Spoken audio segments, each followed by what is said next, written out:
అనగనగా మగధ సామ్రాజ్యానికి రాజైన వీరసేనుడికి ఓ ఏనుగు నచ్చింది.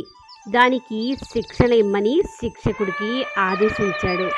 అతను దానిని స్తంభానికి కట్టివేసి అంకుశంతో పొడుస్తూ శిక్షణ ఇవ్వసాగాడు.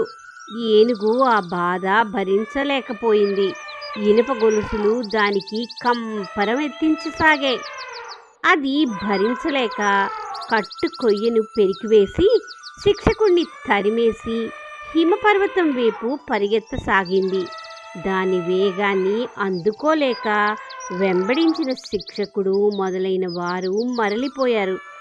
ఏనుగు పర్వత ప్రాంతంలోని అడవిని చేరుకున్నా దానికి మరణ భయం వదల్లేదు.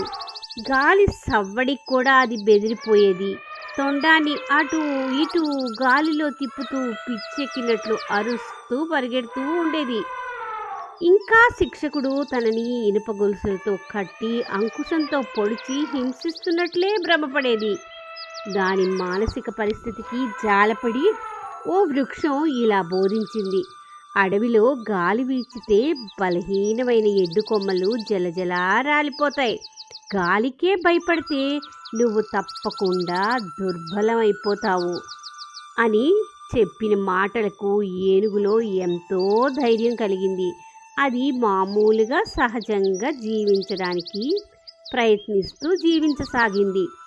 ఈ కథలోని నీతి ఏంటంటే కష్టాలు వస్తాయి పోతాయి. వాటినే తలుచుకుంటూ భయపడిపోతూ ఉంటే మనం ఎందుకు పనికిరాకుండా అయిపోతాము. ధైర్యంతో ఎదుర్కోవాలి. ఆనందంగా జీవించడానికి ప్రయత్నించాలి. ఈవేళ ఉన్న రోజు రేపు ఉండదు కదా.